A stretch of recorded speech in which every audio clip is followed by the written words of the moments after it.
Hello दोस्तों, YouTube channel excellent exam में मैं विवेक आपका फिर से स्वागत करता हूं। दोस्तों आज हम लेकर आ चुके हैं कक्षा 12 रसायन विज्ञान में दोस्तों 5 अंक का सबसे महत्वपूर्ण प्रश्न जो कि आपको बोर्ड एग्जाम में लगभग 8 साल से लगातार बोर्ड एग्जाम में पूछे जा रहे हैं। तो पूरी संभावना है कि ये बोर्ड एग्जाम 2023 के किसी न किसी सेट में जरूर पूछा जाएगा। तो इस क्वेश्चन को 5 अंक में आपसे अच्छे से तैयार कर लीजिएगा। 100% श्योर है कि आपको किसी न किसी सेट में जरूर देखेगा। तो इसको बहुत ही ध्यान से देखिएगा, जैसे बता रहा हूं वैसे आप सभी को तैयार कर लेना है। ठीक है, तो दोस्तों इस वीडियो को शुरू करने से पहले जितने स्टूडेंट इस वीडियो को देख रहे हैं आप सभी इस वीडियो को लाइक कर दीजिएगा और सभी हमारे प्यारे स्टूडेंट जो इस वीडियो को ज्यादा से ज्यादा संख्या में शेयर करिए ताकि सभी बच्चों तक ये पहुंच सके। और जो बच्चे चैनल में पहली बार आए अभी तक आप लोगों ने चैनल को सब्सक्राइब नहीं किया है तो आप सभी चैनल को सब्सक्राइब करके घंटी को दबाकर ऑल पर क्लिक कर दीजिएगा ताकि आने वाले समय की इंपॉर्टेंट क्लास के नोटिफिकेशन आपको मिलती रहे। तो दोस्तों बोर्ड एग्जाम से पहले अब जितने भी क्लास चलेंगे इसमें से आपको 100% श्योर है कि आपसे क्वेश्चन बोर्ड एग्जाम में मिलेगा। तो अब से आपको एक भी क्लास मिस नहीं करना है।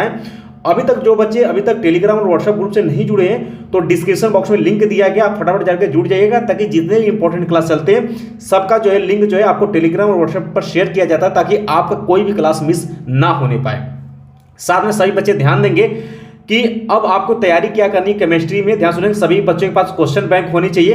ध्यान सुनेंगे, जो दीर्घ वाला क्वेश्चन है वो अध्याय 1 से लेकर के 4 तक में से आपसे नहीं पूछा जाएगा, उसके बाद से जो है आपसे बनता है। ठीक है, ये ध्यान में रखिएगा कि अध्याय 1 से लेकर के 4 तक में आपसे दीर्घ उत्तरीय प्रश्न नहीं बनता है, यानी अब तक नहीं पूछा गया तो 2023 में भी नहीं बनेगा। ठीक है, तो 1 से 4 तक के बाद में जितने भी क्वेश्चन आपको दीर्घ में लगातार जैसे कि 4 साल से लेकर के 5 साल तक लगातार आ रहे हैं, 8 से 7 साल पूछे गए हैं, उसको आप अच्छे से अभी से तैयार करना शुरू कर दीजिएगा। बाकी बीच बीच में और सारे हम सिलेक्टेड क्वेश्चन साथ में लेकर के आएंगे, उसको भी आप तैयारी करते रहिएगा। ठीक है, किसी भी तरीके और इसी तरीके से हर सब्जेक्ट में आपको जो है पढ़ाई अब करनी है। चलिए शुरू करते हैं दोस्तों आज का सेशन जो कि बहुत ज्यादा इंपॉर्टेंट रहने वाला है। क्वेश्चन आपके सामने आ चुका है, बिल्कुल 5 अंक में एक क्वेश्चन पूछा जाएगा कि हैबर विधि द्वारा अमोनिया के औद्योगिक निर्माण का नामांकित चित्र सहित वर्णन कीजिए। इसके 2 प्रमुख गुण, ठीक है, इसके प्रमुख गुण एवं 2 उपयोग लिखिए। इस विधि में लाशैथिलीय नियम का क्या महत्व है। इस तरीके से जो क्वेश्चन पूछा था 13 में, 14 में, 15, 17, 20 और ये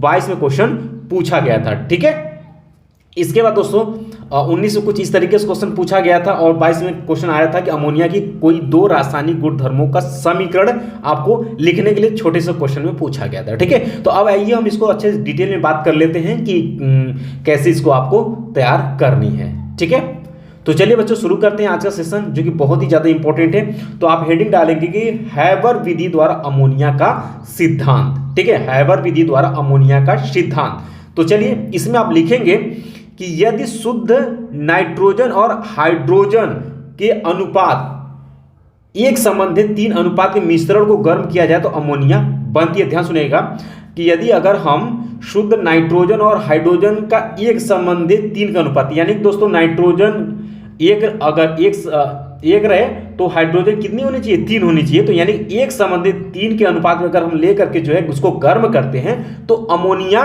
बनती है। सिंपल सी बात है। तो यहाँ पर हमने ले लिया N2 और यहाँ पर देखिए 3H2 ले लिया। ठीक है, तो ये कितना हो गया N2 + 3H2। अब ये रिएक्शन करेगा तो 2NH3 अमोनिया गैस बनाएगा। ठीक है, प्लस यहाँ पर 33,400 कैलोरी यहाँ पर क्या निकलेगी, ऊर्जा निकलेगी। ठीक है, बहुत ही प्यारा से रिएक्शन है, आप सभी अच्छे से इसको समझ सकते हैं। तो हैबर विधि द्वारा जो अमोनिया बनता है तो बिल्कुल इसी प्रोसेस से यहाँ पर जो है तैयार होता है। अब दोस्तों बात कर लेते हैं इसके बारे में।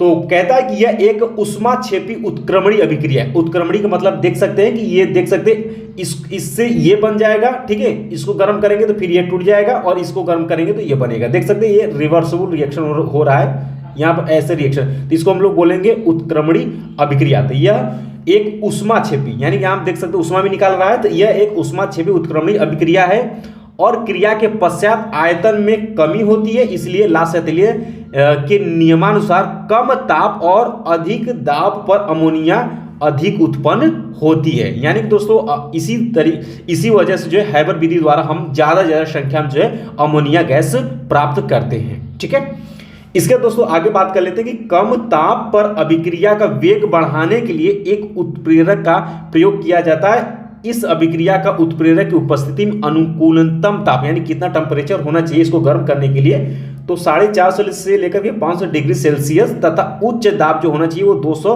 वायुमंडल है। ठीक है, क्योंकि अभिक्रिया उत्क्रमणी है, इसलिए अमोनिया को बराबर क्रिया क्षेत्र से हटाने के बाद अमोनिया गैस जो है अधिक बनेगी, यानी कि उसको जितना तेजी से हटाएंगे उतना तेजी से जो है हमारा अमोनिया गैस जो है बनेगी। इस अभिक्रिया में लोहे का बारीक चूर्ण यानी वो उत्प्रेरक का काम करता है तथा मॉलिब्डेनम उत्प्रेरक वर्धक की सूक्ष्म मात्रा का प्रयुक्त इसमें हम लोग करते हैं। इसमें गैसीय मिश्रण शुद्ध होना चाहिए जिससे कि उत्प्रेरक विषाक्त न हो पाए, यानी कि दोस्तों विषैला न होने पाए। तो इसके बारे में आप लिख सकते हैं, हालांकि ये अभिक्रिया आप दिखा देंगे तो भी आपका पूर्णतः मान होगा।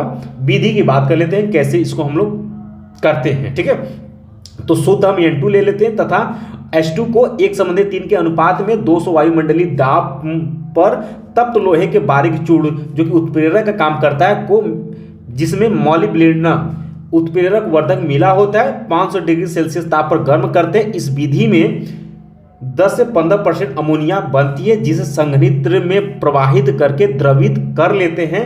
शेष गैसों को फिर से उत्प्रेरक कक्ष में प्रवाहित करते हैं जिससे हमारा N2 व H2 के संयोजन द्वारा NH3 लगातार उत्पादन होता रहता है। यानी दोस्तों जैसे कि इसको हैबर विधि में जब करते हैं तो इससे देखिए 10 से 15% अमोनिया आपका बनती है, और जिसे हम लोग संघनित्र करके संघनित्र में प्रवाहित करके द्रवित कर लेंगे, यानी उसको द्रव अवस्था में हम लोग प्राप्त कर लेते हैं। फिर जो हमारा N2 और H2 बचता है फिर वो वापस आकर के फिर वही रिएक्शन करता है और फिर अमोनिया बनाता है। ये प्रोसेस जो है वो लगातार होता रहता है। ये इसी अभिक्रिया को, इसी प्रोसेस को हम लोग क्या बोलते हैं, हैबर विधि द्वारा अमोनिया प्राप्त करना। ठीक है, अब कुछ हम लोग यहाँ पर रासायनिक समीकरण देख लेते हैं जो कि आपके एग्जाम के लिए पूछा गया। रासायनिक गुण इसका देखते हैं।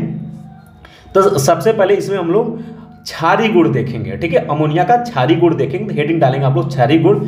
इसमें आप लिखेंगे यह क्षारीय गैस है तथा लाल लिटमस को नीला कर देती है। क्षारीय गुण में आप ये बताएंगे कि यह एक क्षारीय गैस है और तथा ये लाल लिटमस को क्या कर देती है, नीला कर देती है। यह अम्लों से क्रिया करके लवण बनाती है, यानी कि अगर अमोनिया का किसी लवण से हम अभिक्रिया कराते हैं जैसे कि HCl से अभिक्रिया कराते हैं तो जो यौगिक बनेगा वो क्या बनेगा, एक प्रकार का लवण बनेगा। अब ध्यान सुनेगा, यहाँ पर हमने अमोनिया ले रखा है NH3 प्लस HCl। ठीक है, अम्ल से अभिक्रिया कराते हैं तो NH4Cl अमोनियम क्लोराइड यहाँ पर प्राप्त हो गया और एक प्रकार क्या है, लवण कहलाएगा। ठीक है, सिंपल सी बात है। ये रिएक्शन इसमें का सब बहुत ही आसान से आपको मिलेगा।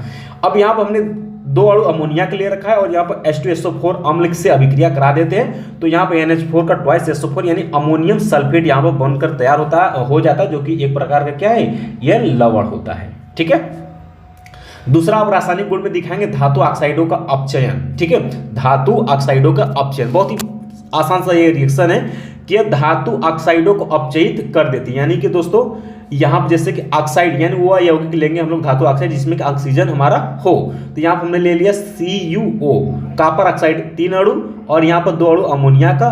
रक्त तब तक इसको हम लोग गर्म करेंगे तो यहाँ पर 3 अणु कॉपर का प्राप्त हो जाएगा और यहाँ पर नाइट्रोजन गैस निकलेगा और यहाँ पर 3H2O निकलेगा।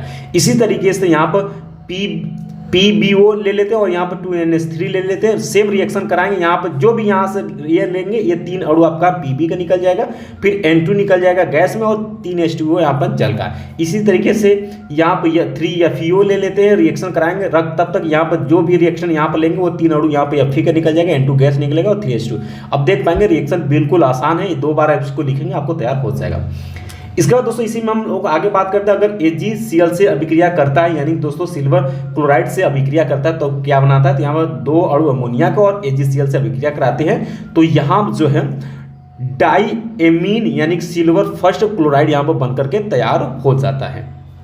सेकेंड है आपका, अगर हम क्लोरीन से क्रिया कराते हैं तब क्या होती है, यानी Cl2 से अभिक्रिया करें, बहुत ही इंपॉर्टेंट अभिक्रिया, इसको याद रखिएगा कि अमोनिया का हम लोग Cl2 से यानी 3Cl2 से अभिक्रिया कराते हैं तो NCl3 यानी कि नाइट्रोजन ट्राइक्लोराइड यहाँ पर बनता है। ध्यान सुनिएगा कि जब हम जो अमोनिया का रिएक्शन अगर क्लोरीन से कराते हैं तो नाइट्रोजन ट्राइक्लोराइड यानी NCl3 प्राप्त होती है प्लस यहाँ पर 3HCl निकलता है। ठीक है, इसका तीसरा है आपका कि कॉपर ऑक्साइड के साथ अगर अभिक्रिया कराते हैं तो यहाँ 2NH3 अमोनिया तीन अणु CO को ले लेते हैं, वही जस्ट N2 गैस निकले, 3Cu कॉपर निकला और यहाँ पर जल निकला, जो कि यहाँ पर हमने जस्ट यहाँ पर आपको पहले बताए थे। ठीक है, ये आपसे अलग से तरीके से भी पूछ सकता है। इसका उपयोग 2022 में पूछा गया था, तो इंपॉर्टेंट है। उपयोग अमोनिया का कहाँ हम लोग करते हैं, तो प्रयोगशाला में अभिकर्मक के रूप में अमोनिया का प्रयोग किया जाता है, उपयोग किया जाता है। दूसरा पॉइंट आप दिखाएंगे कि बर्फ बनाने तथा कोल्ड स्टोरेज में प्रशीतक के रूप में अमोनिया का प्रयोग किया जाता है, क्योंकि इसके वाष्पन की गुप्त ऊष्मा जो होती है वो 327 कैलोरी पर ग्राम उच्च होती है।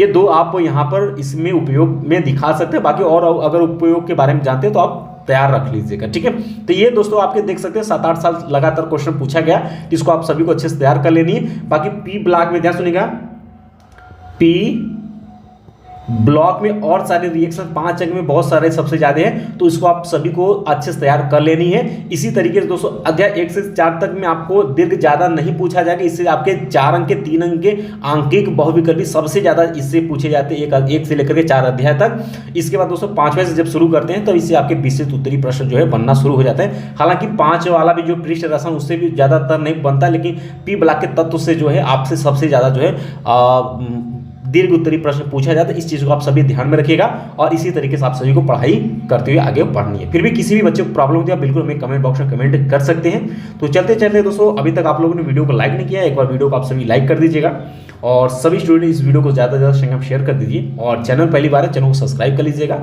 साथ में दोस्तों टेलीग्राम और व्हाट्सएप ग्रुप से जुड़ जाइएगा, दोनों का लिंक आपको डिस्क्रिप्शन बॉक्स में दिया गया है। मिलते हैं दोस्तों नेक्स्ट वीडियो में, तब तक के लिए जय हिंद, जय भारत।